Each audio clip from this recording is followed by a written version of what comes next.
오늘 함께 볼 하나님의 말씀은 로마서 1장 14절에서 16절까지입니다. 작은 성경으로 신약 239페이지쯤에 있습니다. 다 찾으셨으면 한 절씩 교독하고 마지막은 합독하겠습니다. 제가 먼저 1장 14절 읽겠습니다. 헬라인이나 야만인이나 지혜 있는 자나 어리석은 자에게 다 내가 빚진 자라.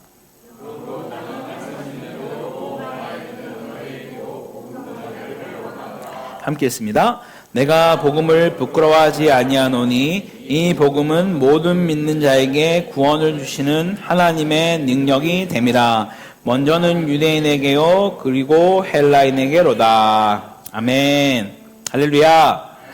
네, 오늘도 수많은 유혹을 이기고 말씀을 사모함으로 이곳에 오신 우리 성도님들 진심으로 환영하고 축복합니다. 우리 성도님 삶 가운데 그리스도의 평강과 은혜와 긍휼이 가득하기를 소망합니다.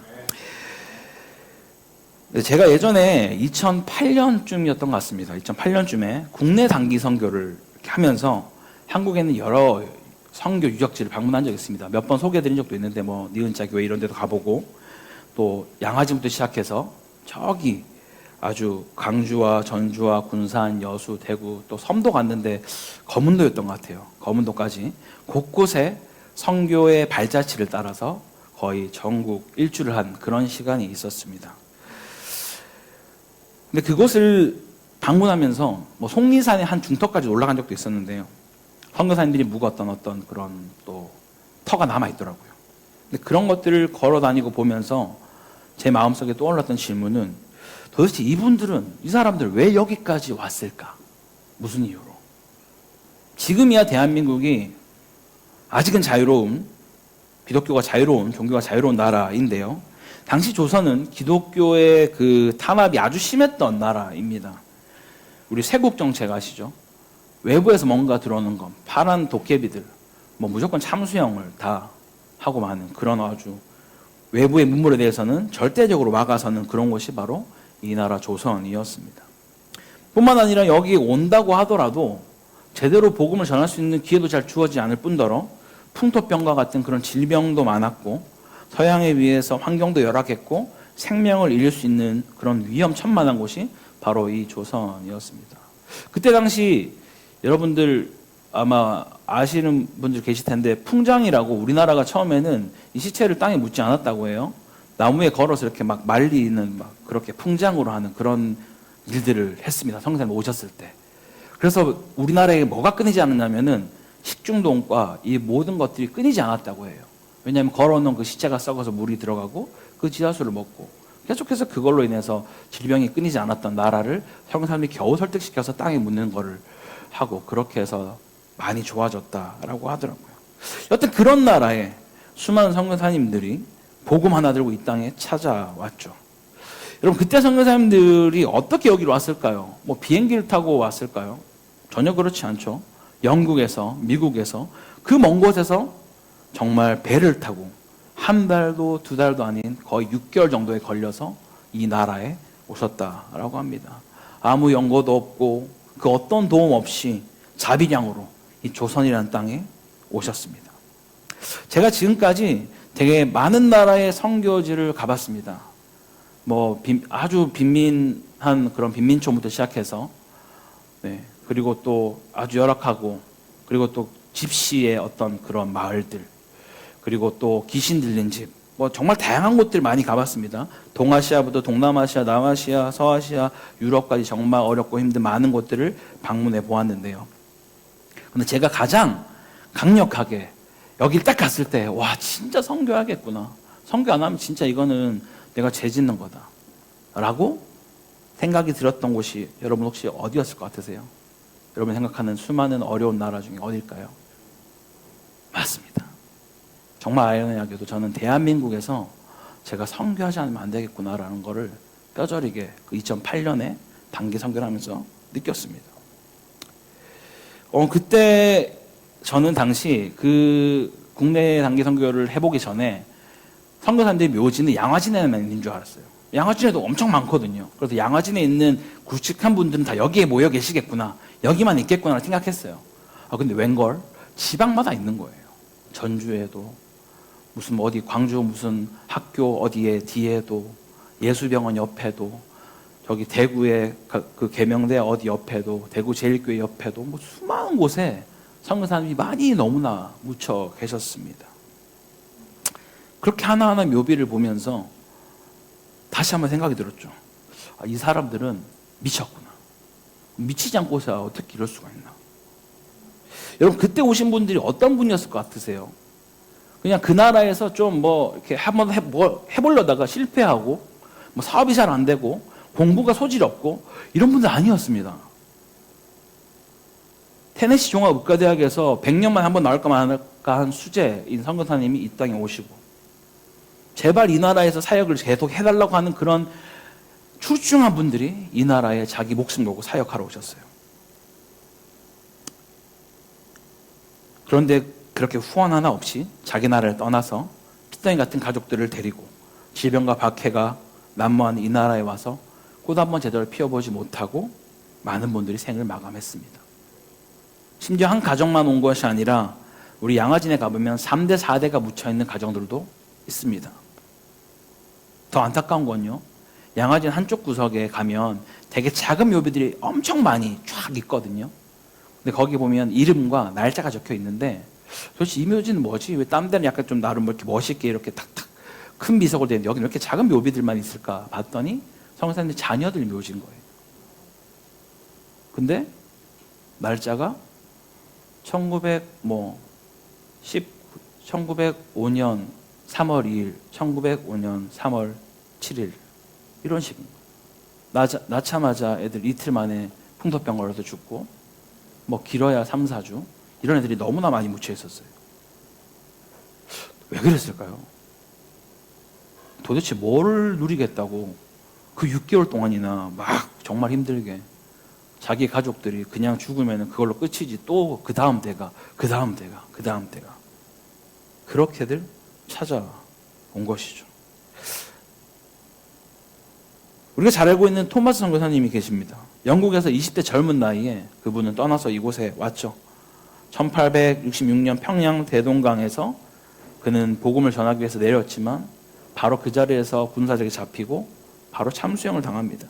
참수형을 당하기 전에 한 성경책을 건네요. 그걸 받은 성경책을 또 다른 누군가가 건네받게 되고 그때 당시에는 우리나라에 좋은 종이가 없었습니다. 그래서 이 성경책 종이가 너무 좋은 거예요. 그래서 이 자기 집에다 벽지로 바르기 시작했어요. 그리고 그곳에 방문한 사람들이 그 벽지에 있는 것들을 하나하나씩 읽으면서 은혜를 받기 시작했습니다. 그리고 평양에 장대현 교회 그 본체가 된 시초가 된 널다리 교회라는 곳이 바로 저 장소였습니다. 그리고 언더우드 선교사님 너무 유명하죠. 지금도 그 후손 여기에 있는 걸로 알고 있는데요. 전 그분의 기도문이 참 마음에 와닿았습니다. 1885년 부활절에 이 조선 땅에 들어오면서 이런 기도를 드렸습니다. 주님, 지금 아무것도 보이지 않습니다. 보이는 것은 고집스럽게 복음을 거부하는 이 나라와 어둡고 가난한 이 땅뿐입니다. 그러나 주님, 이곳이 머지않아 복음으로 가득 찰 것을 믿습니다. 그때는 정말 아무것도 보이지 않았다고 해요. 교회도 당연히 없었고요. 신자도 거의 없었습니다. 복음도 거의 알려지지 않았습니다. 그러나 하나님은 그 선교사님의 기도를 통해 이 땅에 복음을 퍼뜨리기 시작했습니다. 그리고 지금 우리는 바로 그 복음 안에서 살아가고 있는 것이죠. 여러분 생각해 보십시오.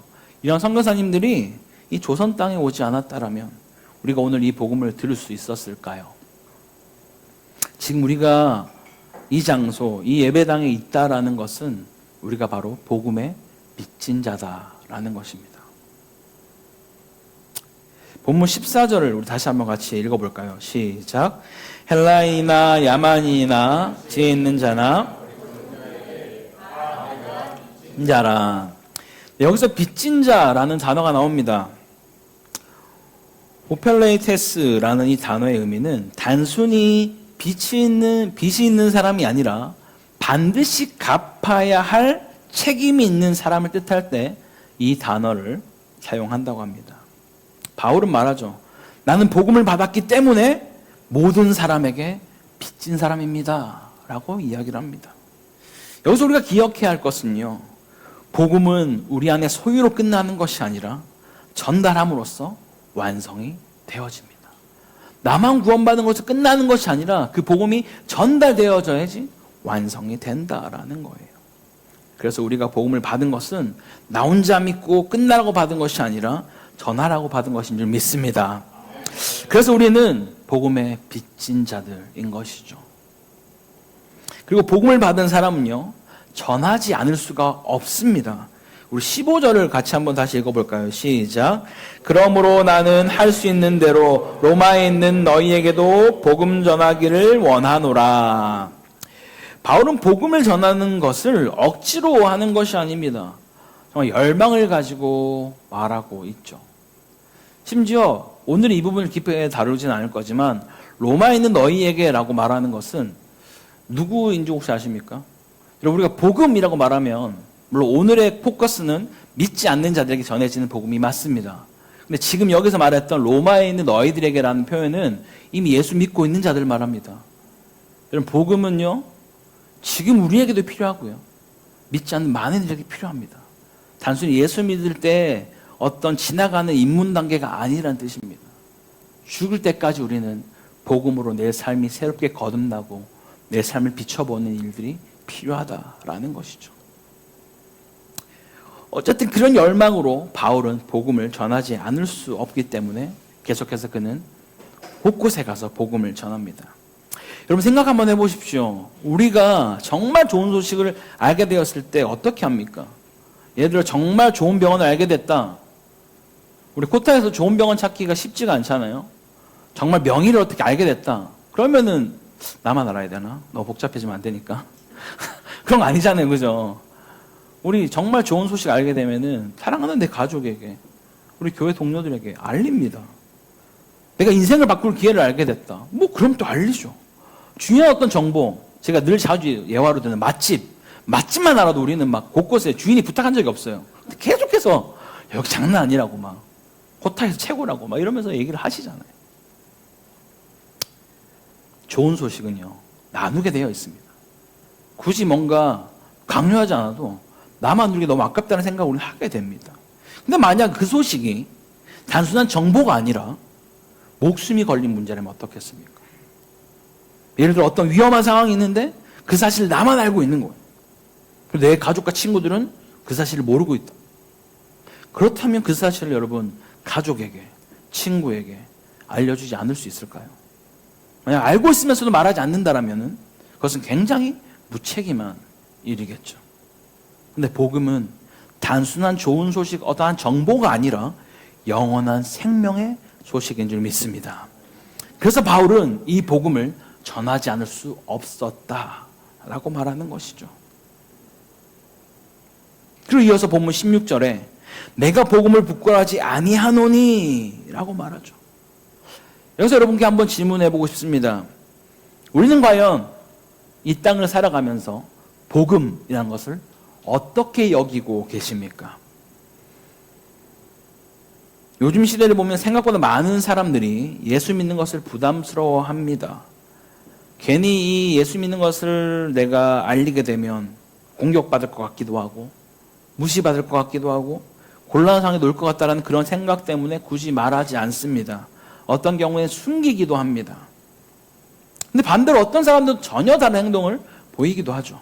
식당에 가서도 기도하고 회사에서도 찬양을 듣고 자신이 예수 믿는 사람이라고 자연스럽게 사람들에게 이야기를 합니다.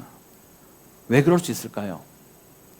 그 사람이 정말 그 모든 삶의 행동 거지가 전혀 틀린 것이 없고 완벽하기 때문에 그럴 수 있을까요? 아닙니다. 우리 중에 완벽한 사람이 누가 있습니까? 저를 비롯하여 아무도 없습니다.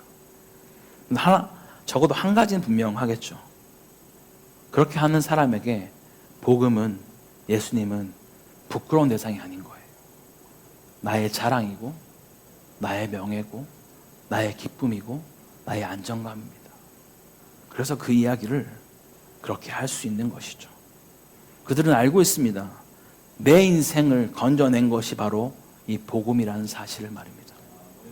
깊은 절망 속에서 울과 고통 가운데 신음하고 있는 그 수렁 가운데서 나를 건져낸 것이 바로 예수 그리스도의 복음이라는 사실을 그들은 알고 있기 때문입니다. 그래서 여러분 다시 한번 묻고 싶습니다. 이렇게 좋은 복음을 우리가 어떻게 숨길 수가 있겠습니까? 여러분, 복음은 단순한 이야기가 아닙니다. 바울은 말하죠. 이 복음은 모든 믿는 자에게 구원을 주시는 하나님의 능력이라. 여기서 능력은 헬라어로 두나미스라고 이야기합니다. 많이 들어보셨을 것 같아요.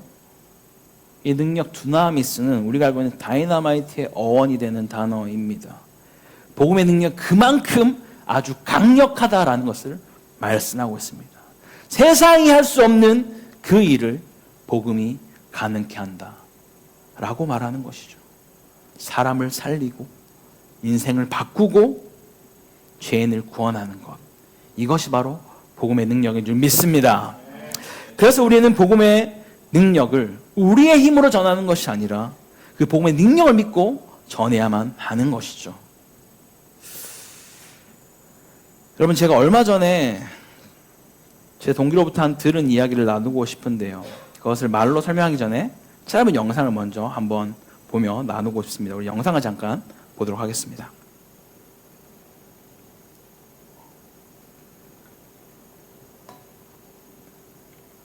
네, 한 번 더 눌러주십시오.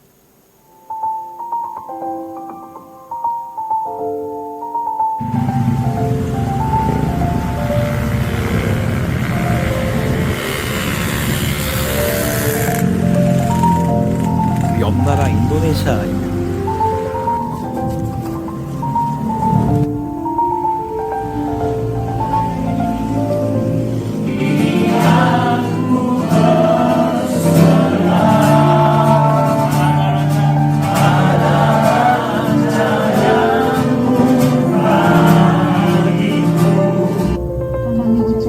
mengucapkan syukur atas kesempatan pada hari ini kami dapat berkumpul di tempat ini lagi. Caranya, satu, kamu tinggal di dalam aku, dua, firmanku tinggal di dalam kamu. Jadi saya ada bertanya, dan tidak akan membiarkan kamu dicobai, berlapai untuk dalammu. Pada waktu kamu dicobai, dia akan sampai sekarang kamu belum meminta sesuatu pun dalam namaku. Mintalah, maka kamu akan menerima supaya penuhlah cita-citamu. Jika kita mengakui dosa kita, maka Dia adalah setia dan adil, sehingga Dia akan mengampuni segala dosa kita dan menyucikan kita dari segala kejahatan.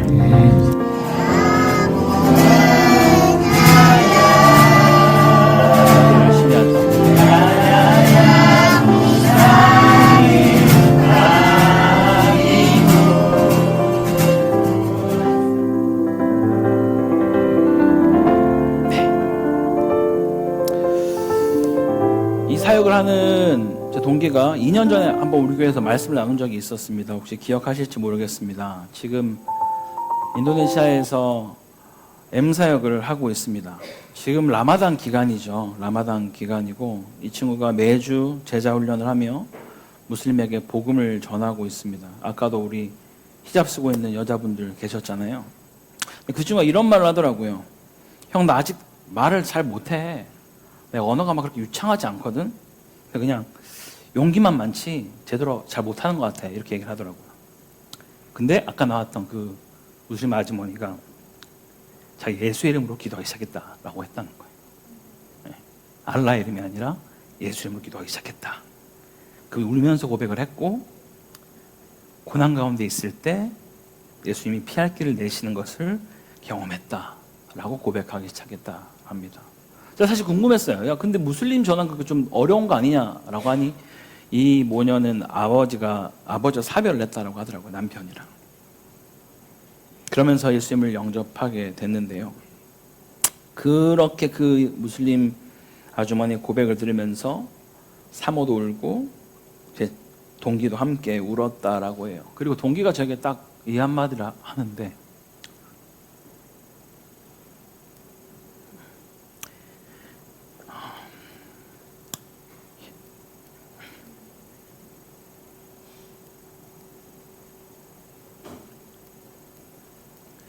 형, 진짜 말씀에 능력이 있더라.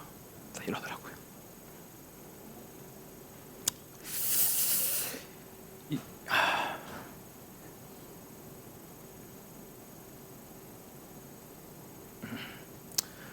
저를 비롯한 많은 선교사님들이 사실 그런 선교지나 이런 데 가서 저희가 삶을 들이며 할 수 있는 유일한 한 가지 이유가 있다면 그 말씀의 능력 때문이죠. 그렇게 말하는데 이게 너무 은혜가 되면서도 도전이 되더라고요. 과연 이 말씀의 능력이, 이 복음의 능력이 무슬림에게만 있는 것인가? 아니잖아요. 그죠? 우리도 그 말씀의 능력으로 우리도 구원받았기 때문에 지금 이 자리에 있는 것이잖아요. 그래서 오늘 제가 말씀드리고 싶은 것은 이것입니다. 우리가 지금 코타키나발루에서 당장 뭔가 무슬림에게 가서 복음을 전합시다 이런 말씀 드리려는 건 아닙니다. 물론 그들 위해서 기도해야죠. 지혜로운 방법으로 그들에게 선교도 해야 할 것입니다. 먼저 주님이 우리에게 맡겨주신 사람들이 있습니다. 바로 코타키나발루 한인사회 우리 교민분들이죠. 여기에는 식당 운영하시는 분들, 여행업이나 사업을 하시는 분들, 주재원분들, 아이를 공부시키러 온 분들, 여행자들, 수많은 분들이 이곳에 계십니다. 겉으로 보기에는 잘 사는 것처럼 보여질 수 있어도 실제로 만나보면 여전히 삶에 소망이 없어서 세상에 많은 것들을 붙들고 하소연하고 고민하고 목말라하며 삶의 무게에 짓눌려 있는 사람들이 참 많이 있습니다, 여러분. 그들의 갈증은 세상의 그 어떤 것으로 해결되지가 않습니다. 우리가 이미 경험해봤잖아요. 영원히 목마르지 않는 생수, 오직 복음으로만 해결될 줄 믿습니다. 근데 우리 능력으로는 안 되죠. 우리는 그저 전달자일 뿐입니다. 그래서 우리가 해야 할 것은 단순합니다. 작정해야 하고요. 초대해야 합니다. 찾아가시기 바랍니다. 그리고 기억하십시오. 우리가 하는 것이 아닙니다. 주님이 하실 줄 믿으시기 바랍니다. 혹시 지난주에 태신자를 작정하지 못하신 분들이 있다면 오늘 다시 한번 기도하며 작정하시기 바랍니다. 지금 잠깐 우리 하나님께 기도하며 한 사람의 이름을 좀 떠올려 보면 좋겠습니다. 5칸이 있지만 그냥 한 영혼이면 충분합니다. 주님, 저에게 생각나게 하는 그 한 영혼을 제가 지금 작정하겠습니다. 우리 잠깐 기도하겠습니다.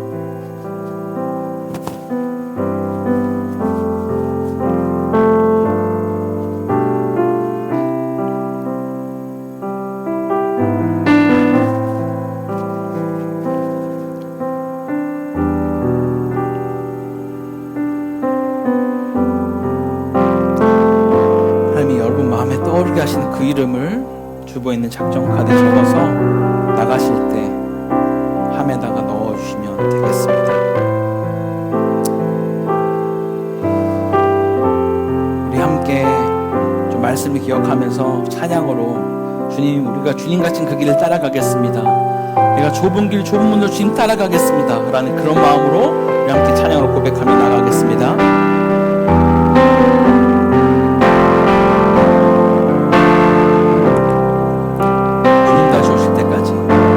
주님 다시 오실 때까지 나는 이 길을 가리라. 좁은 문, 좁은 길, 나의 십자가 지고 나의 가는 이 길 끝에서 나의 가는 이 길 끝에서 나는 주님을 보리라. 영광의 내 주님, 나를 맞아주시니 주님 다시 오실 때까지, 주님 다시 다시 오실 때까지 나는 일어나 달려가리라. 주의 영광 온 땅 덮을 때 나는 일어나 노래하리.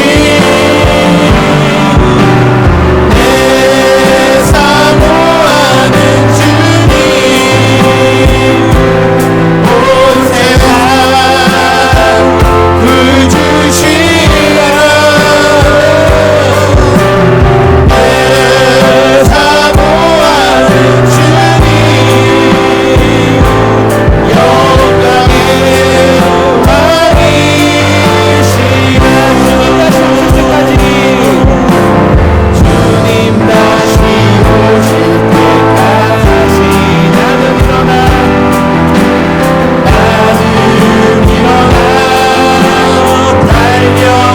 달려가리라.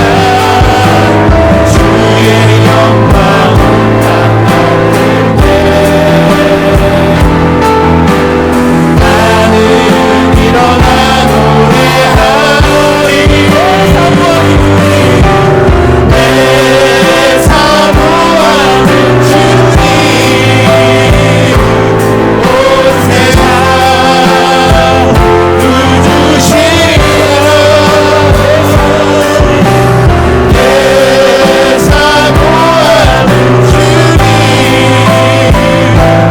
영광의 왕이시라. 내 사모하는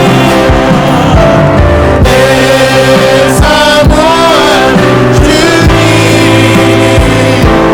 온 세상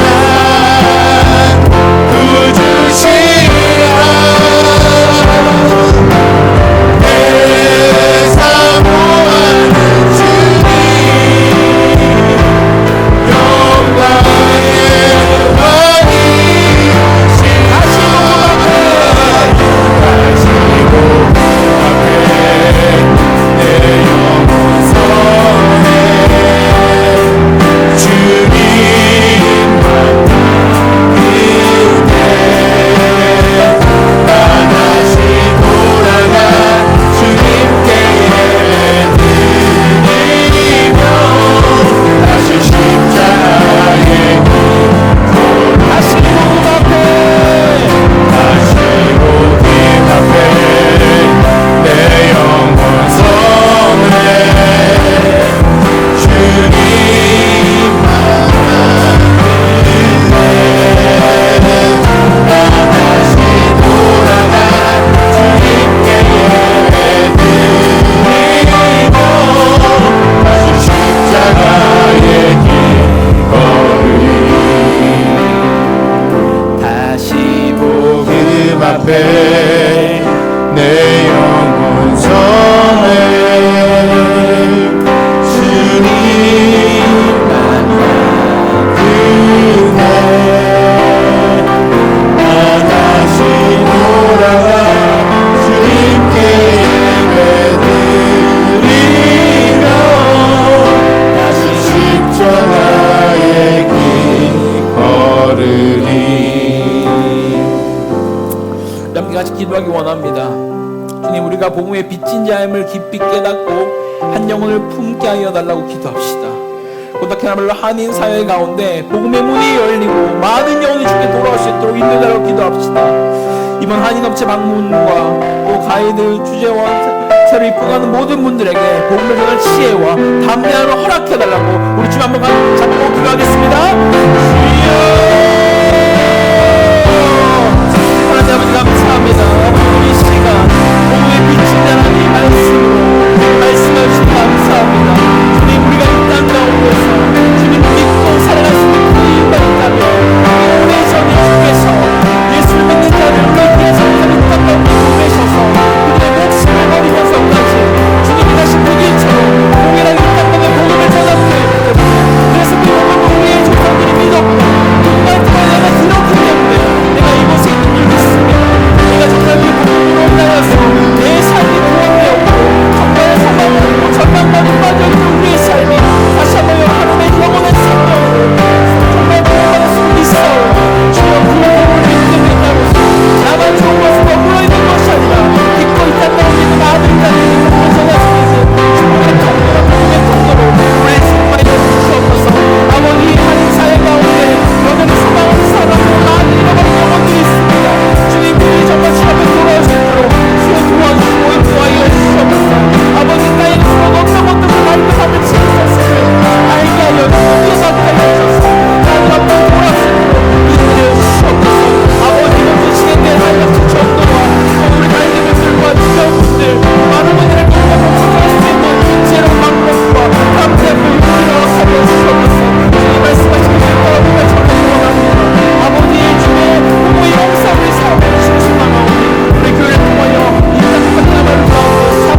만강의 풍성하신 하나님 아버지, 우리 먼저 찾아오셔서 구원하시는 은혜에 감사드립니다.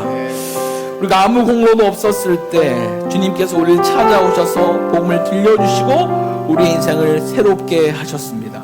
주님, 우리가 복음에 빚진 사람들을 잊지 않게 하여 주옵소서. 우리의 마음이 다시 한번 잃어버린 영을 향해 뜨거워질 수 있도록 인도하여 주옵소서. 이번 태시자 작전 가운데 성령께서 각 사람의 마음을 감동시켜 주시고 주님이 맡기신 한 영혼을 품게 하여 주옵소서. 어떻게 하말로 한인 사회 가운데 복음의 문을 열어주시고 한인 업체들을 방문할 때 복음의 길을 열어주시고 우리 가이드분들과 주지원들과 새로 이곳에 오는 많은 사람들에게 지혜롭게 복음을 전할 수 있도록 인도하여 주옵소서. 우리가 하는 것이 아니라 주님이 하시는 것을 보게 하여 주옵소서. 복음의 능력이 이 땅 가운데 나타날 줄 믿사오며 이 모든 살아계신 예수 그리스도의 이름으로 기도드립니다. 아멘.